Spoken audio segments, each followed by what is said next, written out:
Welcome to this explainer. Today we're diving straight into a frankly shocking scientific study from the year 2000 that completely flipped our understanding of human development upside down. We're looking at what happens when the very core things that make us human are stripped away, and it all revolves around an unprecedented, completely wild experiment known as the Bucharest Early Intervention Project. Section 1, a coin flip on life.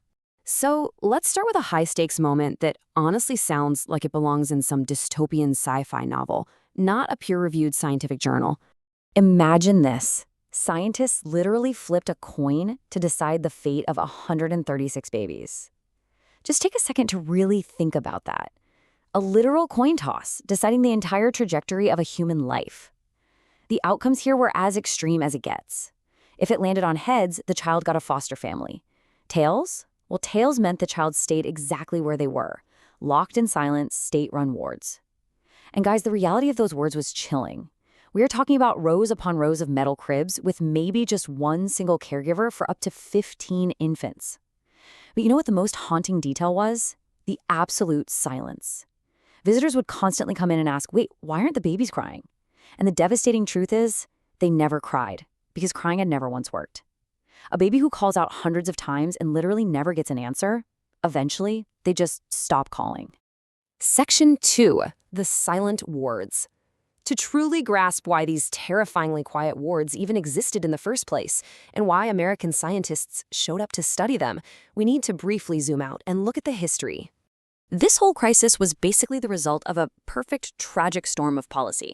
Back in 1966, Romania's dictator forced a massive population boom into existence. Through Decree 770, he essentially banned all abortion and contraception. So the birth rate obviously exploded, but parents simply could not feed the children they were legally forced to have. The state solution to this? Just hand them over. By the time the regime finally collapsed in 1989, the world was absolutely stunned to find around 170,000 children living in these state-run wards. It's just a staggering number. And this massive crisis is exactly what led 3 American researchers to launch a randomized trial in the year 2000, something that had literally never been done before. Now, this brings us to what is probably the most profound realization of this entire explainer. Damage doesn't require cruelty. It only requires absence. You see, on paper, these institutions seem to check all the boxes. They provided calories, vaccines, clean laundry, they kept medical charts. There wasn't necessarily active cruelty or physical abuse going on. But when you only have one adult for an entire row of cribs, there is simply no time to hold anyone.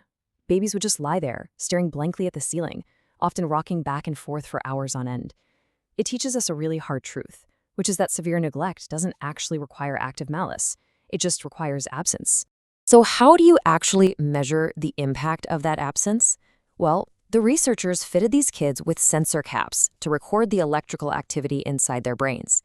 And the results? They were staggering. The brains of the institutionalized children were far, far quieter than a healthy developing brain should ever be. One of the researchers, Nathan Fox, put it brilliantly. He said it was like you swapped a 100-watt bulb for a 40-watt one.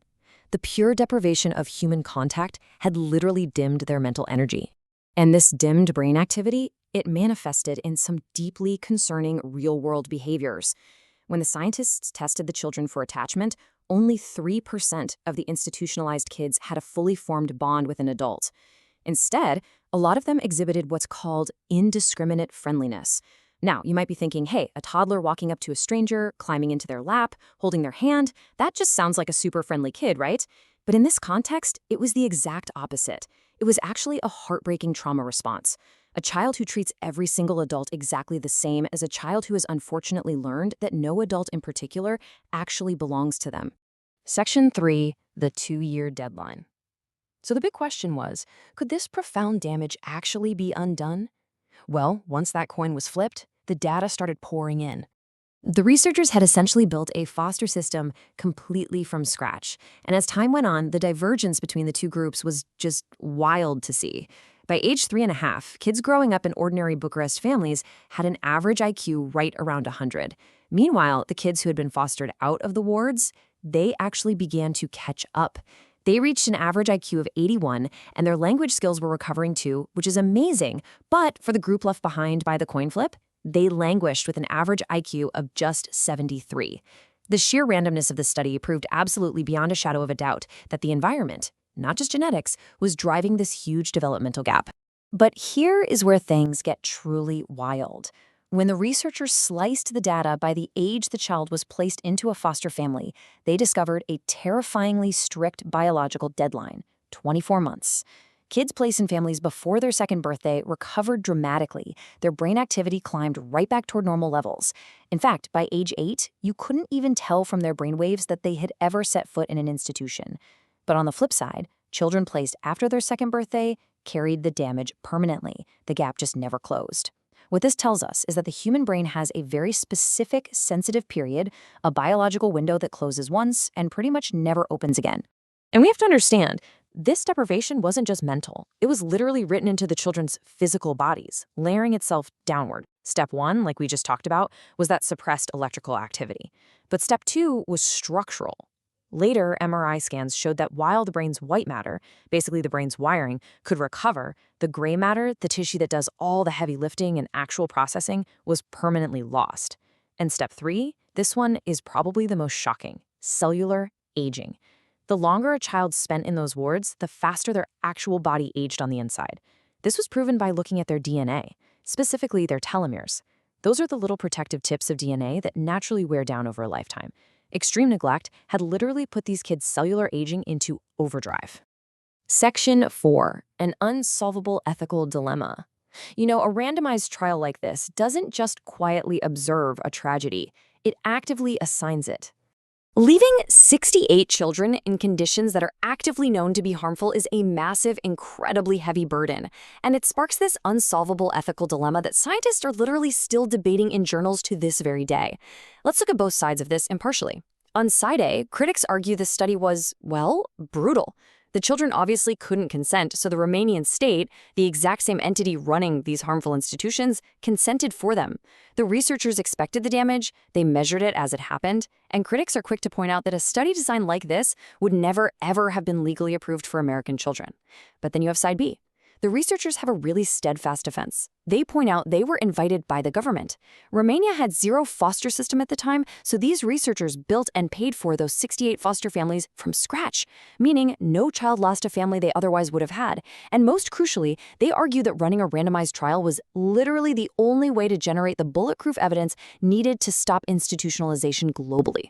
Whatever your personal stance is on the ethics here, what is absolutely settled is the massive impact of the data collected from those 68 children left behind. Their sacrifice provided the undeniable proof that quite literally changed the world.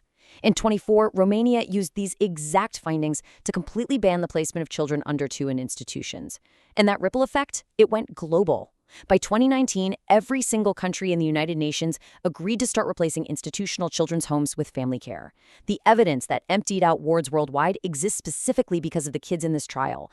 And because the damage is now proven, no ethics board on Earth will ever need to approve a second study like this again. Section 5. How you were built. Okay, let's move to our final point and see how all this extreme data from Bucharest actually explains the wiring inside your own head. Because ultimately, this explainer isn't just about a group of abandoned children in the year 2000. It is about every single person who has ever lived, including you. The absolute crucial point to take away from all this is simple. Your brain built itself through call and response. During your very first 2 years of life, your brain was frantically forming over 1 million new connections every single second. You cried thousands of times, exactly like those infants in the wards did. And your brain wired itself purely around the raw data of whether the world answered you or whether it didn't. So, I'm going to leave you with this question to ponder for a bit. Does silence feel safe to you, or does it feel more like a warning? Do other people feel like a safe shelter, or do they instinctively feel like a risk? Whatever your answer happens to be, the Bucharest Early Intervention Project proves that none of that started out as just your personality. It started as pure data. If you feel secure when you call out, if your story turned out differently than the children in those silent wards, it is entirely because somebody kept showing up for you, thousands of times, in years you will literally never even remember. You have been standing on that incredibly strong foundation ever since. Thanks so much for joining me for this explainer, and remember to keep questioning the data that built you.